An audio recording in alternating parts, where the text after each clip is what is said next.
Hello all. మన Vizag విజయనగరంకి recent సెన్సేషన్గా మారిన ఈ వైకుంఠగిరి కోసం అందరికీ తెలిసే ఉంటుంది. మార్నింగ్ ఎంతో పీస్ఫుల్గా ఉండే ఈ ప్లేస్ ఈవినింగ్ 5 తర్వాత ఒక మంచి అడ్వెంచరస్ ట్రిప్గా మారుతుందని మీలో ఎంతమందికి తెలుసు? అయితే చూసేయండి. ఈవినింగ్ 5 తర్వాత ఈ ప్లేస్కి స్టార్ట్ అయితే ఆ ఘాట్ రోడ్ ఇచ్చే ఎక్స్పీరియన్స్ నెక్స్ట్ లెవెల్ ఉంటుంది. కొండ పైకి వెళ్ళేంత వరకు మీకు ఆ మలుపులు, ఆ రోడ్, ఆ ఎక్స్పీరియన్స్ నెక్స్ట్ అంటే నెక్స్ట్ లెవెల్ ఉంటుంది. పైకి వెళ్ళే కొద్దీ ఆ ఫాగ్ అండ్ ఆ మేఘాలు ఒక మంచి ఎక్స్పీరియన్స్ ఇస్తుంది.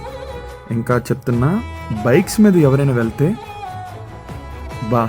అక్కడే ఉండిపోవాలనిపిస్తుంది. అండ్ భయస్థులు మాత్రం బైక్ మీద వెళ్ళొద్దు, అస్సలు వెళ్ళొద్దు. అంత హారబుల్గా ఉంటుంది ఆ ప్లేస్. అండ్ ఎన్నో మలుపులు దాటి ఆ కొండపైకి వెళ్ళాక ఆ